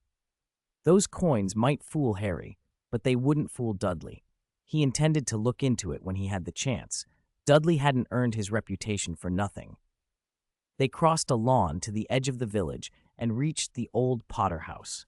It stood dilapidated, its walls climbing with ivy, parts of the top floor blown away. The rebellious charm protections were gone. Overall, it resembled an abandoned, haunted house more than a family home. Harry looked at it with disappointment. It was big, but so damaged that it was a miracle it hadn't collapsed. Dudley stretched. "Looks like we've got a lot of work ahead of us." Harry turned, a hint of hope in his voice. "You don't mean. You know I do." Dudley had poured experience points into crafting and renovation skills. He wanted to fix the place up. "Can I stay too?" Hermione asked quickly. Though already a promising witch, she'd never truly lived in a wizarding house and was curious. "Of course," Dudley answered. "But tell your folks first, Uncle and Aunt Granger." So for the next week, the three of them camped on a patch of cleared ground near the old house. Tents, sleeping bags, even a wok for stir-frying. Dudley's bag seemed like a warehouse, stuffed with everything they might need. If its capacity hadn't been limited, Hermione was certain he would have tried to stuff the whole house inside. She made a private note to get him a bigger bag for his birthday. She'd first enchanted that one when she learned the undetectable extension charm, and now she could make ones with much greater capacity. Repairing the house wasn't beyond Dudley as long as he had time, but they ran into other problems. Creatures, not wizards. Gnomes dug up the lawn as usual, and even worse were the things that had taken up residence in the rooms. Fox maidens, sometimes called biting fairies. Gnomes were a nuisance. Fox maidens were alarming. Small and human-shaped, covered in thick black fur, with 2 extra arms and legs, they had 2 rows of sharp, venomous teeth. They could lay hundreds of eggs at once, with an incubation of only 2 to 3 weeks. The creatures attacked the newcomers, hampering the repairs. Hermione sprayed gnome and fox maiden repellent. Dudley fashioned a container to collect and remove the pests. They treated the invaders firmly, but not cruelly. Other residents of the house, pygmy puffs, proved harmless and surprisingly endearing. They scavenged and played and were allowed to stay. After a week of hard work, most of the major damage was repaired. The house still needed finishing touches, but it was now fit to live in. Caro arrived on schedule at Godric's Hollow and signed a contract with Dudley, finalizing the last points of their cooperation. About 2 weeks later, a phenomenal new game swept the wizarding world and became an instant hit, capturing people of all ages. Its name was Wizard Card. Chapter 114, 12. The Sudden Rise of Wizard Card. There's nothing a game of Gwent can't solve. Gwent, the card game nested inside the Witcher video game series, is the most memorable part for anyone who's played the franchise. Wizard Card, however, is a tabletop game, DE developed based on Gwent. Like Gwent, Wizard Card sorts card rarity into 4 tiers: common, excellent, epic, and legendary. DG replaced the original leader cards with famous wizards from magical history. The game has 2 defining qualities. It's extremely easy to learn and suitable for all ages. It has 2 core elements, collecting and battling. Battle needs no further explanation. The charm of Gwent is that while you're playing a AAA masterpiece like The Witcher, you're also a card player. and some people play the whole game just for the cards. Remember how President Kaiba next door went to extreme lengths, spending vast sums and risking everything to challenge the pharaoh? That's the lure of card games. With Magic, the flat-printed illustrations can be made to appear as living figures, casting phantom attacks during duels, making the experience all the more addictive. Clunky Muggle video games pale in comparison. And in the wizarding world, where entertainment options are scarce, something like Wizard Card is irresistible. Imagine summoning legendary wizards to fight at your command. How thrilling. And the collecting aspect is the real moneymaker. The Witch and Poison Publishing House only sells a basic box of Wizard Card containing common cards. It costs 3 sickles, so even the poorest young wizard can afford it. If you want stronger characters, you buy special packs, also 3 sickles each, but each pack only contains 1 card. Whether you draw the wizard you want is a matter of luck or money. You can trade, of course, but to trade you need someone else with cards to trade. Word of mouth spread fast. One person tells 10, 10 tell 100, 100 tell 1,000. Wizard Card exploded in popularity and within a month had swept across Europe. The wizarding world already had collectible items, chocolate frog cards, but those were purely for collecting, like the old water margin cards that came in instant noodle packs, briefly popular, then meaningless. Wizard Card was different. "Let's have an exciting game of Wizard Card," had become the first thing wizards said when they met. "My turn. Draw a card," was the second. If one game can't solve a problem, play 2. Quidditch's popularity dipped a few percentage points. Under Deegee's suggestion, Caro even proposed an official Wizard Card tournament to the Ministry of Magic. It was reportedly under consideration. No surprise, wizards had too few entertainments. A month had passed since Dee and his family arrived in Godric's Hollow. Part of the old Potter residence had been repaired, and the first floor was now habitable. The work had been extensive. The house was centuries old, some materials were magical, and couldn't be repaired with Muggle supplies, and DG couldn't spend all day restoring it anyway. They'd stopped once the first floor was livable. It was large enough, more than enough for the 3 of them. Lately, DG had the nagging feeling that there was something else in the house, but whenever he searched, he found nothing. However, the data magic eye seemed to have picked up something. One morning, 2 owls arrived at once, carrying invitations, one from Ron Weasley, the other from Neville Longbottom. Ron and Neville each invited them to visit their family homes. "There's not enough time. We can't go to both, Harry," Day said. Accepting one meant declining the other, and either choice would disappoint someone. "So, Harry, you go to the Weasleys, and Hermione and I will visit the Longbottoms," he decided. Day also wanted to speak with Neville's grandmother, Augusta, about a few matters. Harry sulked at the prospect of being split from DG, but he agreed. For DG's happiness, he told himself. He wouldn't let Hermione go off to Ron's or Neville's alone. He and DG could divide the visits between them. Around August 15th, DG added, "Hogwarts should send out the book list for the 2nd year. Let's meet at Flourish and Blots." By the way, Harry and DG had spent their birthdays this year at the Potter House. Hermione, predictably, gave them both oversized bags. Petunia and Vernon had been acting oddly lately, clearly hiding something. They were oddly pleased to hear that they wouldn't be returning. Hermione's parents, the Grangers, acted the same way. If you asked them directly, they would pretend nothing was wrong. It was perplexing. When the 3 of them left the Potter House, Dee clapped his hands, and a transmutation circle shimmered up from the ground for a moment before fading. They parted ways in front of a fireplace in a wand shop in Godric's Hollow. At the same time, at Malfoy Manor. "Father, why do you keep refusing to invite the Dursleys and the Potters here as guests?" Draco asked, looking for an explanation. "They've accepted invitations from the Weasleys and the Longbottoms," Lucius replied, sitting up straighter in his chair. He didn't answer Draco directly, he countered. "Draco, when you were at Hogwarts, I heard you associated with people of Hagrid's standing, the gamekeeper from the Forbidden Forest. Is that so?" Draco's voice sounded calm but carried a particular edge. He lowered his head so his eyes met his father's. If this had been the old Draco, he would have cowered. The first year at Hogwarts had changed him. "Damn Goyle, damn Crabbe, how dare they tattle on me," he thought. Father, I think we should invite them, Draco said. It would be important for my future and for the House of Malfoy. Lucius' reply was icy. We are pure bloods. I told you not to associate with such disreputable people. Those words seemed to strike a nerve. Father, Draco began. Narcissa Malfoy, tall and pale with an expression that never quite left its hauteur, interrupted. Don't question your father's decisions. He has never been wrong in all these years, she added. Draco's face showed a flicker of something like disbelief. DG had told him that the most foolish choice Lucius had made was openly siding with you-know-who against Dumbledore, a decision that had nearly ruined House Malfoy.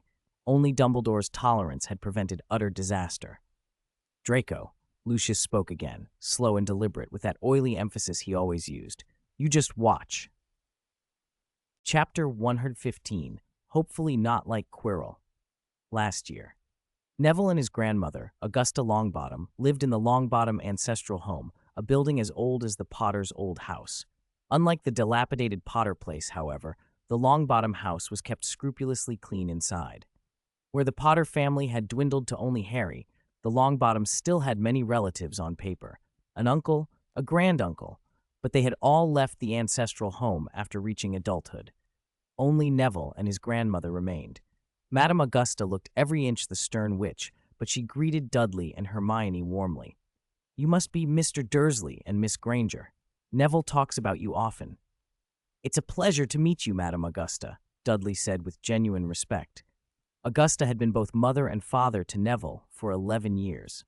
His parents had been driven mad by Bellatrix Lestrange with the Cruciatus curse for opposing Voldemort, and they had been in St. Mungo's hospital ever since. Madame Augusta had raised Neville alone, kept the household running, and maintained the Longbottom name. You are the first friends Neville has invited to our home, she said, surprised. I was quite astonished when he asked me to invite you. I'm glad he's made friends at Hogwarts, Hermione said. Madame Augusta's face softened. Neville is so timid. I worry he will be bullied at Hogwarts. He learns slowly. I fear he might not keep up with the lessons. She rambled on, every sentence threaded with worry and hope for her grandson. Neville's face flushed, half from embarrassment, half from shyness. Grandma, he protested weakly. Neville is excellent, Dudley said, very serious. He's brave and has a strong will. He's a true Gryffindor. Augusta hadn't expected such praise from Dudley. Neville's cheeks went even redder. Dudley added, grinning, and he finished 6th in his year this year. Oh, I heard him say as much, Madame Augusta sighed with relief. He said it was all thanks to Mr. Dursley and Miss Granger. After a year at school, he's changed a lot, especially his physique. He's much stronger now. At that, Augusta's eyes flicked toward Dudley. She had assumed Neville was exaggerating, but seeing him, she realized he hadn't been. Is this really a first-year wizard? Even a half-giant wouldn't be much bigger, she thought. Dudley shook his head. It's all his own effort. No matter how much help someone gets, it's useless if they don't work for it themselves. A few simple words from Dudley and Hermione made Madame Augusta beam. Older relatives who hear praise of their grandchildren often glow brighter than when they themselves are complimented, and she was sincerely grateful. She knew exactly what Neville had been like a year ago. Now he was a different, sturdier little man. After showing Dudley and Hermione to their rooms and instructing Neville to study diligently with them, Madame Augusta left the young people to talk. She was the head of the Longbottoms and had many duties to attend to. Life at the Longbottom house fell into a routine: exercise, practice, study. Hermione added consulting Madame Augusta's vast magical knowledge to the list. Dudley added work on alchemy and magical equipment modification. Madame Augusta was a formidable witch. Her transfiguration, in particular, impressed Hermione with near mastery. Ironically, despite her transfiguration skill, Augusta was much weaker in charms. She had failed her charms OWL and held a long-standing prejudice against the subject, believing it not worth the trouble. The Longbottoms had never produced a famous namesake in history, but the family tradition remained intact. Many rare magical books were preserved in the house. They couldn't directly make Dudley stronger, but the books inspired him deeply. Days passed peacefully, and Dudley acquired 2 more adornments: a ring set with a red gem, dubbed a Philosopher's Stone, and a ring with a blue gem that stored magical crystal. 8 more rings, and I could cosplay a certain Marvel villain, he joked. Then 3 owls arrived, breaking the quiet. They brought the book list for second-year Hogwarts textbooks. Hermione read aloud the Defense Against the Dark Arts entries. Break with a banshee, gadding with ghouls, holidays with hags, travels with trolls, voyages with vampires, wandering with werewolves, year with the Yeti. Defense textbooks? A set of 7 novels? Hermione blinked. The defense list was dominated by novels, more books than any other subject combined. As novels, they weren't even authoritative textbooks. Hermione had read Dudley's amateur works, his takes on the Lord of the Rings and the Dragonlance Chronicles, and admired them, but these defense books seemed unusually fanciful. It seems our second-year defense teacher is someone named Lockhart, Dudley said, tapping the name with a knuckle. All 10 titles on the parchment were by the same author. If the teacher weren't Lockhart, he was at least a very enthusiastic fan. Hopefully, it won't be like Quirrell last year, where we learned nothing. Hermione groaned. Perhaps it'll be worse than just learning nothing, Dudley murmured.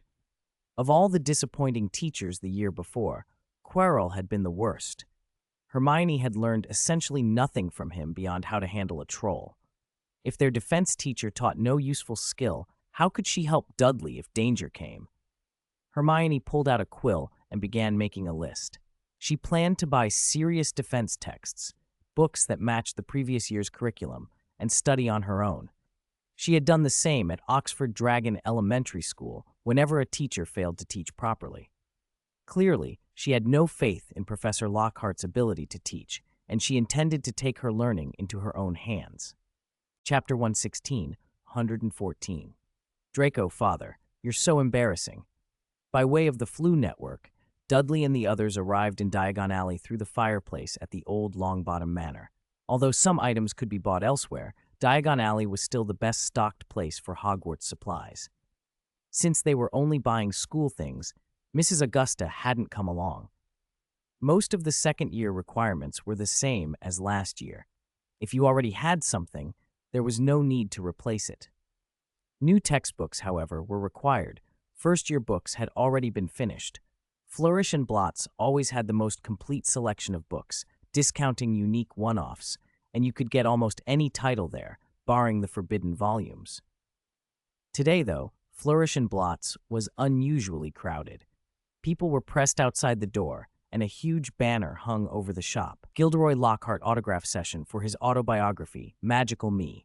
Today, 12:30 p.m. before 30 p.m. Lockhart? Neville muttered the name, and then, to Dudley, added dryly, Dudley, I've got a bad feeling about this. Dudley nodded. I think you're right. Looks like our Defense Against the Dark Arts teacher this year will be him. No sooner had Dudley spoken than an unbearably excited male voice boomed from inside Flourish and Blots. Ladies and gentlemen, I am delighted and proud to announce that this September I shall be the Defense Against the Dark Arts teacher at Hogwarts School of Witchcraft and Wizardry. Damn, Neville breathed. Good thing I already have a plan B, Hermione said, letting her eyes flick to the other 2 books on her list. Dark Forces, A Guide to Self-Protection and Practical Defensive Magic. Look, it's Potter, Harry Potter, someone shouted from the crowd. The 3 of them watched a man dressed like a flamboyant peacock sweep up a reluctant Harry for a photo. Under the relentless camera flashes, Harry's smile looked strained. He did not look happy at all. Ever since he'd left Dudley's side, he'd been having a run of bad luck. He'd been perfectly content at the Burrow. The place wasn't grand, but it was comfortable, and Mrs. Weasley cooked well, second only to Dudley's own mother. Then some ghastly thing had appeared, droning on about punishing him and preventing him from going to school. He'd refused. It had vanished, and since then a string of odd incidents had involved him at the Burrow. He'd managed to get to the arranged time to buy books, only to be dragged into a publicity photo. He didn't like being famous, though of course in the wizarding world he was famous. Hey, what are you doing? Give it back! A frantic voice cut through. Harry turned and saw Dudley holding a large black camera while a short man beside him tried to snatch the camera away. The man jumped, but couldn't reach Dudley's shoulder. This is for the Daily Prophet, you know. The Daily Prophet, the man protested. He tried again, lunging to push Dudley, and landed on his backside. Dudley didn't budge. "So what?" he said. "Even the Daily Prophet should get permission before taking pictures. Harry doesn't like you photographing him." The Daily Prophet's editors had once refused to publish Dudley's novel, short-sighted, third-rate, from Dudley's point of view. But that wasn't the point now. The short man glared and tried to shove Dudley again. "You're not Mr. Potter. How do you know?" "Dudley," Harry called, then suddenly remembered Lockhart standing nearby. Mrs. Weasley had said Lockhart was very influential. It would be best not to offend him if possible. To Harry's surprise, Lockhart didn't look angry at all. If anything, he seemed delighted. "Hey, look who I found," he cried, eyes shining when he saw Dudley. "The author of the Dragonlance Chronicles, Teacher Jerry." He released Harry, and in an exaggerated, ingratiating flourish, moved in toward Dudley. "He narrowly beat my new work, Magical Me, to become the most popular novel this season." Hermione's face pinched. She was a staunch supporter of Dudley's book. To her, it hadn't been a narrow victory at all. It had been a crushing triumph. Dudley wasn't surprised that Lockhart knew him. Lockhart had been topping the bestseller lists for years. Dudley wouldn't have believed otherwise. Besides, at the end-of-year feast the previous year, Dudley had been given the Order of Merlin, 3rd class, in front of the Hogwarts students and teachers. The medal wasn't worth much, but only a handful had been awarded recently, and he had been the only recipient last year. "This is quite a day. 2 celebrities in this cramped little bookshop," Lockhart continued, moving closer as though to pat Dudley's shoulder in a congratulatory, senior sort of way, until he realized Dudley was half a head taller than him. The owner of Flourish and Blots looked apologetic for the small space, though Lockhart kept smiling. "Come on, let's take a picture together," he urged. "Mr. Lockhart, I don't think so," Dudley said decisively. He could see where this was heading. A photo of Dudley and Harry with Lockhart would make tomorrow's headlines. Good news! Teacher Jerry and Harry Potter both appear, apparently for Lockhart's new book, or worse. Dudley didn't want to be used for publicity. His priority was Hogwarts, not publicity stunts. A sudden commotion made them all look toward another part of the shop. "Someone's fighting!" a voice cried. Inside Flourish and Blots, 2 adult wizards were grappling, and a pair of twins nearby were cheering them on. "Punch him, Dad! Hit his nose! Hit his nose!" It was the Weasleys and the Malfoys getting into it. "Aren't you going to say something, Draco?" Ron called, nodding toward the wrestling adults. Since the Wizards' chess game, their relationship had shifted a little. Ron and Malfoy argued as before, but there was a subtle change. Malfoy paused, then shrugged as if to say it was childish. "Like a child who's lost an argument," he said. Draco's cheeks burned with inward mortification. "Father, you told me to watch. Surely you didn't mean you were supposed to get into a fight? And the worst part, Father, you're losing. So embarrassing." Chapter 117, 115. Has your dad offended you lately? The fight ended 3-7. Mr. Weasley took 1 blow to the eye. Lucius Malfoy took 2 to the eye and a heavy kick to the waist. Either George or Fred had landed that one. In the end, Malfoy limped away relying on his ever-present cane. It was obvious. Lucius, accustomed to a life of comfort, was no match in a brawl for Mr. Weasley, who'd spent years doing farm work. Having a house full of children turned out to be useful training. After that farce, Lockhart's book signing had to be wrapped up in a hurry. Lockhart, of course, was delighted. Dudley could already picture tomorrow's headline. Shocking! 2 adult wizards in street brawl over. If he were Lockhart, he'd make the Prophet put it exactly like that. It would give his new book a nice little boost. What a splendid example to set for the children. Whatever will Gilderoy Lockhart think of fighting in public? Mrs. Weasley scolded Mr. Weasley, the enthusiasm of a devoted fan showing through, best-selling novelist, ladies' man, master of self-promotion. After buying the new books and getting ready to leave with Harry, Dudley and Harry accepted another invitation from Mrs. Weasley. Dudley thanked her politely and promised to visit next term. Before they left, he swapped a brand-new complete set of Lockhart's books in exchange for Ginny's used textbooks pulled from her cauldron. For the rest of the holidays, they planned to stay at Privet Drive. Hermione would go home for a while, too. They'd been away long enough, and even if their parents were keeping secrets, it was time to see them. Over the next few days, Dudley and Harry stayed put, concentrating on daily exercise, reading, and research. To everyone's surprise, Vernon didn't go fishing or drinking with Mr. Granger. He stayed home to be with them. As an executive, he had holidays too, and though his duties at home were mostly taking out the trash and mowing the lawn, having family around felt different from being alone. Harry devoured the small sausages Petunia had made. He hadn't had them in almost a year and missed them terribly. "Slow down, don't choke." Petunia poured him a glass of water and handed it over. "No one is going to snatch it from you, Harry." Petunia's attitude toward Harry had shifted noticeably after Dudley had started at Hogwarts.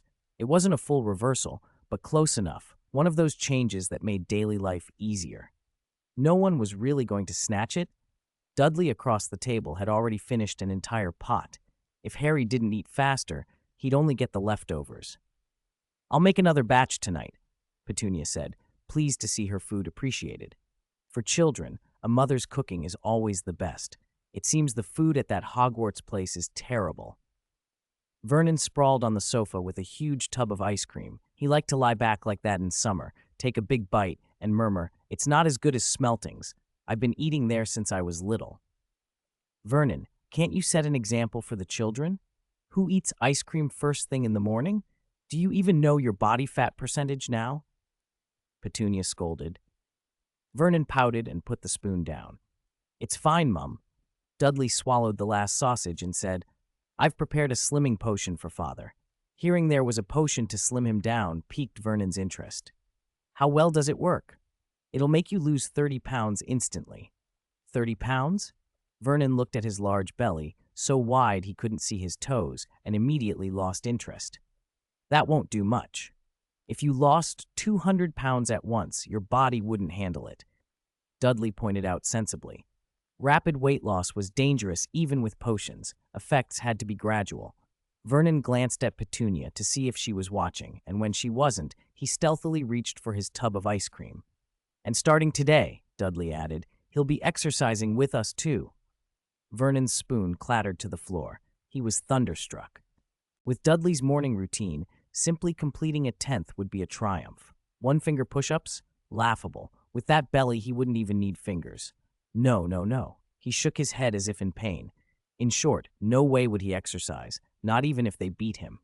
That night, 4 figures appeared outside the Dursleys' house. Why 4? To make sure Vernon actually exercised, Petunia came along as well.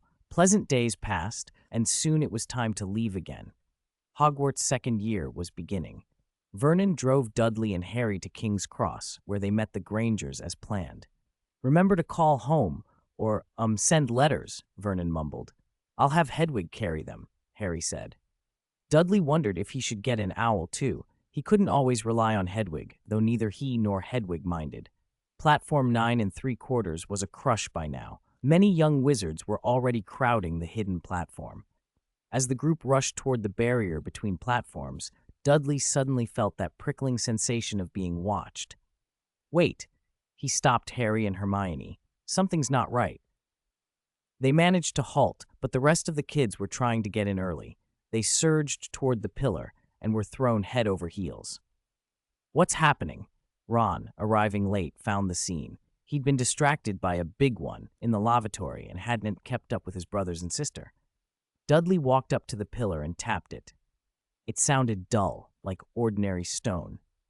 "The entrance seems to be blocked." Because the entrance was sealed, whatever spells had normally opened the barrier weren't working, and the Muggles nearby were starting to notice. Curious looks were exchanged, and a security guard headed straight toward them. "I'll clear the Muggles away first," Mr. Weasley said. Stepping up, he'd just come up to the barrier with Ron. He raised his wand, cast a charm, and the non-magical people around them suddenly turned and left. Even the guard walked off, and for a moment the whole station seemed filled with wizards alone. Well, almost. Dudley was still there. "Time's almost up. If we don't go in soon, we'll miss the train," the younger wizards fretted, especially the first years on their first day. Mr. Weasley waved his wand at the pillar several times, but there was no response. He stared, puzzled, unable to find the problem. "Dew. Ron tugged at Dudley's sleeve and whispered, My dad's got a flying car. Why don't we? Ron. Dudley looked him up and down until Ron squirmed. Then coolly, has your dad offended you lately? Chapter 118, 116. Complain about them. Ron stared at Dudley, utterly baffled and on the verge of betraying his father. Dudley went on. Where does your dad work? Ministry of Magic, Department of Magical Artifact Regulation and Control, Ron answered in a daze. How did that flying car you mentioned come to be? My dad bought it from Muggles, Dudley said. Do ordinary people's cars fly? Ron asked. Of course not. Ron still looked puzzled, as if this were obvious. So if regular people see you driving and discover it was made by Mr. Weasley, how do you think the Ministry of Magic will react? My dad will be fired, Ron blurted, and his face went pale as a pig's liver as he finally understood. Exactly. Dudley patted his shoulder. You're not completely hopeless. If this gets traced back, your dad could lose his job. Missing the Hogwarts Express mattered little to Dudley, but it could ruin a first year's one chance at the entrance ceremony. There are so many people here. Why worry? He added aloud. They weren't the only ones who had missed the train. Children swarmed the concourse. Many were first years about to make the trip for the first and only time. Dudley shook his head. No, we complain. Complain? Ron repeated, confused. Dudley didn't answer him directly. He turned to the grown-ups around them and raised his voice. Listen, parents, he called. Heads turned. This is a serious problem. The passage to the platform is sealed for some reason. The train leaves in about 10 minutes. We are very likely to miss it. He knocked on the pillar that should have led to platform 9 3/4. It thudded solidly. The way was still blocked. The Hogwarts Express from King's Cross is a special run, not something you can catch on a whim. There were other routes to Hogwarts, like going to Hogsmeade and transferring, but that would waste time and ruin a first year's moment. Dudley tapped into that. Someone needs to be held responsible, he said. The fault is not ours. I suggest everyone contact the Ministry of Magic. The Hogwarts Express is their responsibility. They should come forward and explain this. The assembled witches and wizards suddenly realized they had recourse. Phones of a sort, owls, enchanted mirrors, quick spells, were brought to bear, and calls to the ministry began, decidedly not polite ones. Ron, wiser now, kept his mouth shut about where his father worked. He had no intention of letting this become his dad's problem. Mr. Dursley, a voice called. Dudley turned. The only people likely to address him like that were Slytherins. A girl had come forward, beautiful, poised, someone Dudley remembered from the group's circle. Daphne Greengrass. He remembered the crunchy little biscuits she'd once given him, crisp, hard, chewy, surprisingly good. Hello, Miss Greengrass, he replied, all politeness. Daphne froze as if she had seen a celebrity. You remember me? You remember me? She squealed, startling Ron so badly he almost dropped Scabbers. Of course, we're classmates, same house, Dudley said, trying to calm her. Her squeal had been a little too enthusiastic. There was something unrateable in her expression, like someone meeting a star. She pressed close, almost brushing him. Hermione, beside Dudley, cleared her throat, uncomfortable with how near Daphne was standing. Miss Granger, the living Miss Granger! Daphne shrieked again, even more excited this time, and lunged at Hermione, grabbing her hand and peppering her with questions. The worship in her eyes was unmistakable. Hermione's face flushed. This wasn't hostility, it was adoration, and it left her unsure how to react. Slytherin's reputation for pure-blood pride didn't seem to apply here. Daphne beamed like a fan meeting a celebrity. Then Daphne remembered something, and with pride, introduced the tiny girl she had been standing with. Mr. Dursley, Miss Granger, this is our sister, Astoria Greengrass. She's a new student this year. She'll be in Slytherin too. Astoria had long, golden hair and sky-blue eyes, like a smaller Daphne. She was cute, but when Dudley smiled at her, she shrank back behind her sister, eyes filling with tears. Dudley realized quickly that this wasn't shyness, it was fear. Oh, Potter, it's Mr. Potter. What an honor to meet you here. Daphne's voice suddenly cut through the crowd. She had spotted someone else. Ron breathed a tentative ahem to reclaim some presence, and for a moment she looked at him, and her expression did a complete about-face. Oh, Ron Weasley, when did you get here? Daphne's chin lifted, disdain replacing her earlier adulation. Her tone was 3 parts condescension and 7 parts arrogance, as if she'd seen something unclean. Before Ron could respond, Ministry personnel finally arrived. A young wizard, sweating profusely, pushed his way through a cluster of furious parents and tried to placate them. "Ladies and gentlemen, please, this is a small accident. I've raised Astoria's age by 1 year." Chapter 119, 1 and 17. The first password is fairness. Facing a crowd of furious parents, the Ministry of Magic employee finally knew what it felt like to be utterly powerless and publicly blamed. Sweat soaked his face and hair. He looked like a junior official shoved forward to take the heat. But pointing fingers solved nothing. He tapped his wand against the pillar, marking platform 9 3/4 several times. To no effect, the passage stayed blocked.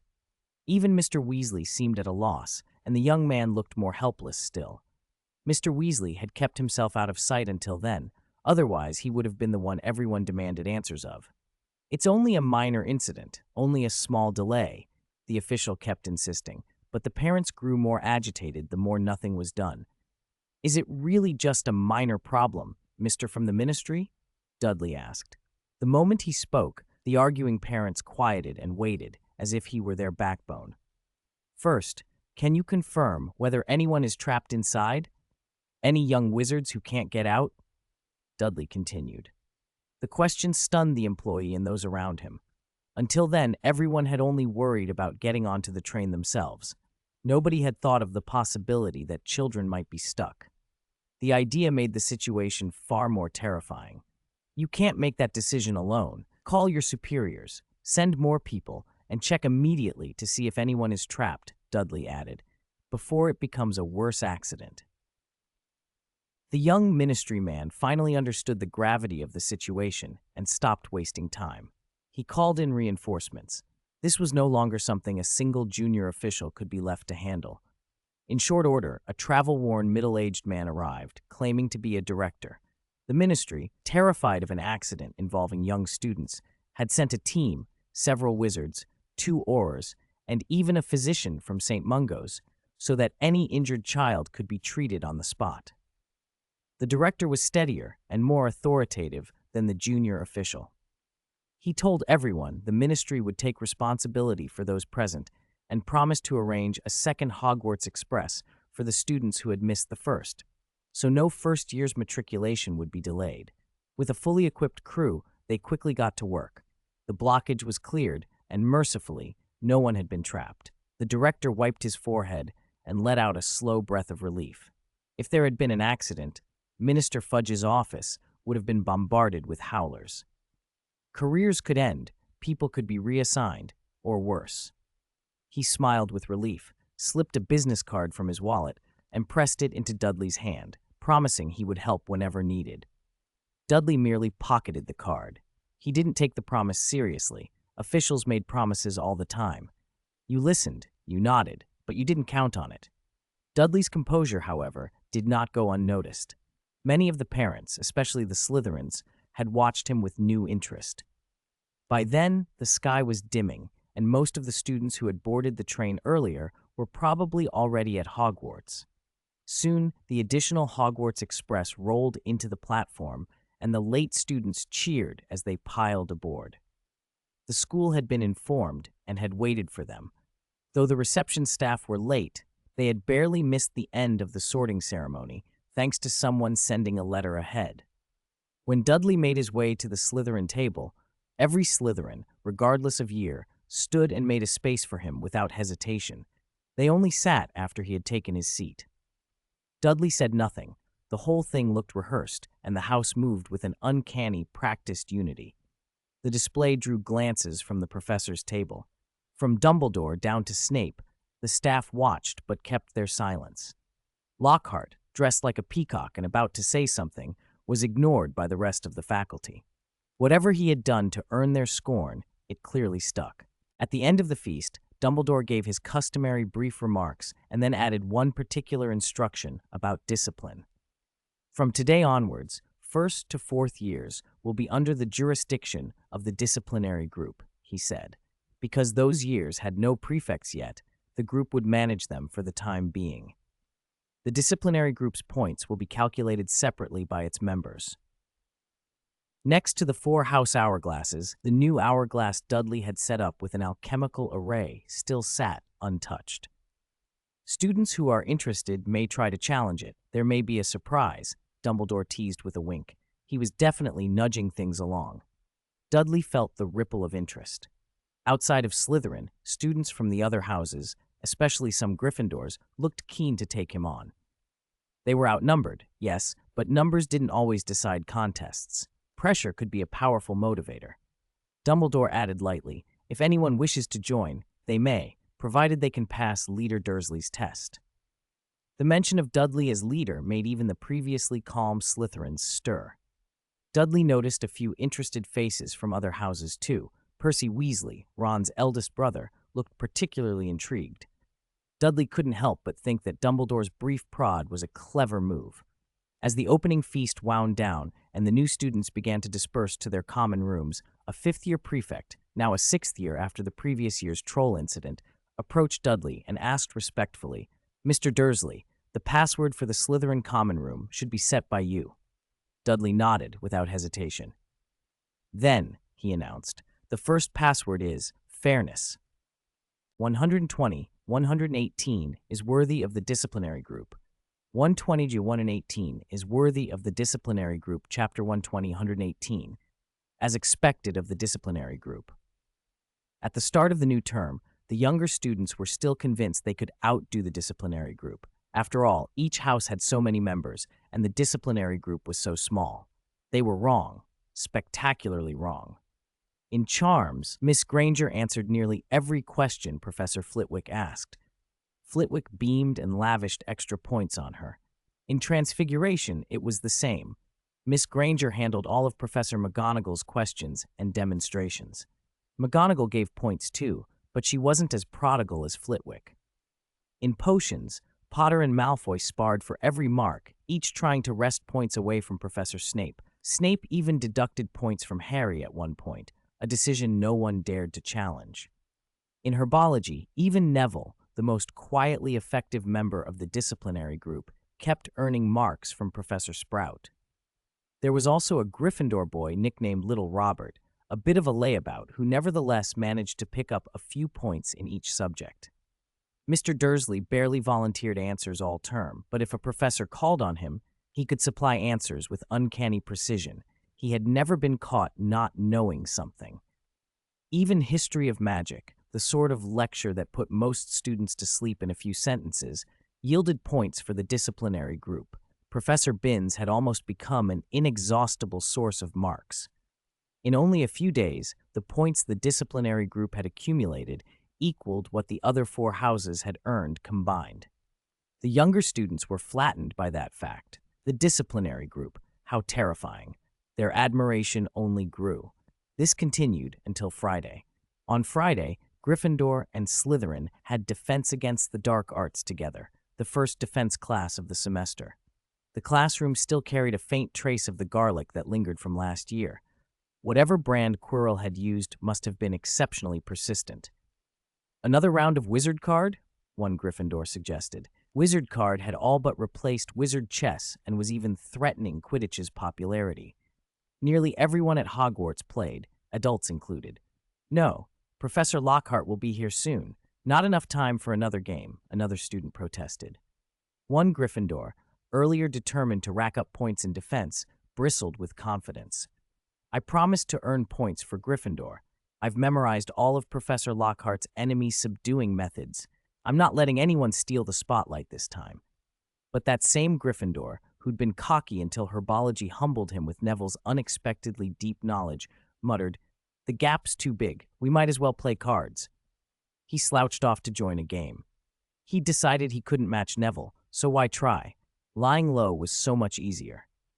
"They're here. Professor Lockhart's here," someone shouted, and the classroom fell into order as the students sat up. Lockhart, perhaps trying to make a good first impression, was a little less outrageously dressed than usual, if one could call his flamboyant pinkish-purple outfit subdued. He strolled in, glanced at the orderly students, and smiled, holding up a copy of Voyages with Trolls so everyone could see his winking portrait on the cover. "I," he pronounced, pointing at the picture and flashing a row of gleaming teeth. Gilderoy Lockhart, Order of Merlin, 3rd class, honorary member of the Dark Arts Defense League, 5-time winner of Witch Weekly's Most Charming Smile Award, though I don't usually speak of how I didn't rid the Banded Banshee by smiling at her. He said he didn't speak of it, then proceeded to list more titles as if reciting a menu. I see you've all purchased my complete works. Excellent. We'll begin with a little quiz today. The Gryffindor who'd promised points brightened at the word quiz.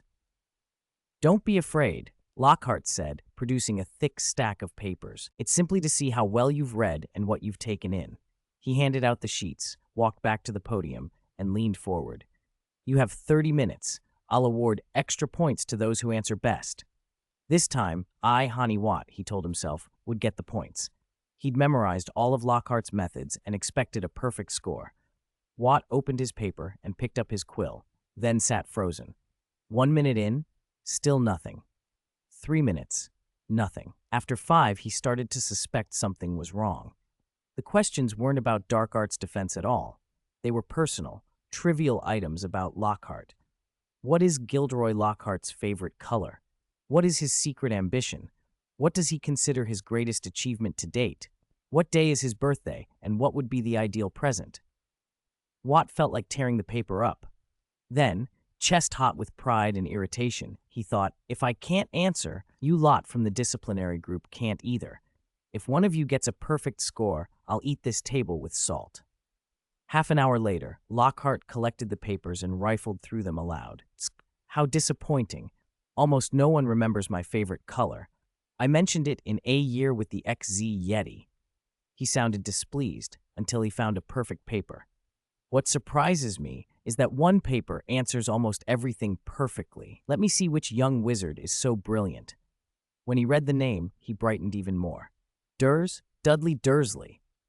Watt's conviction evaporated. From that moment on, Gryffindor lost one student striving for points and gained one more slacker who spent his days playing cards.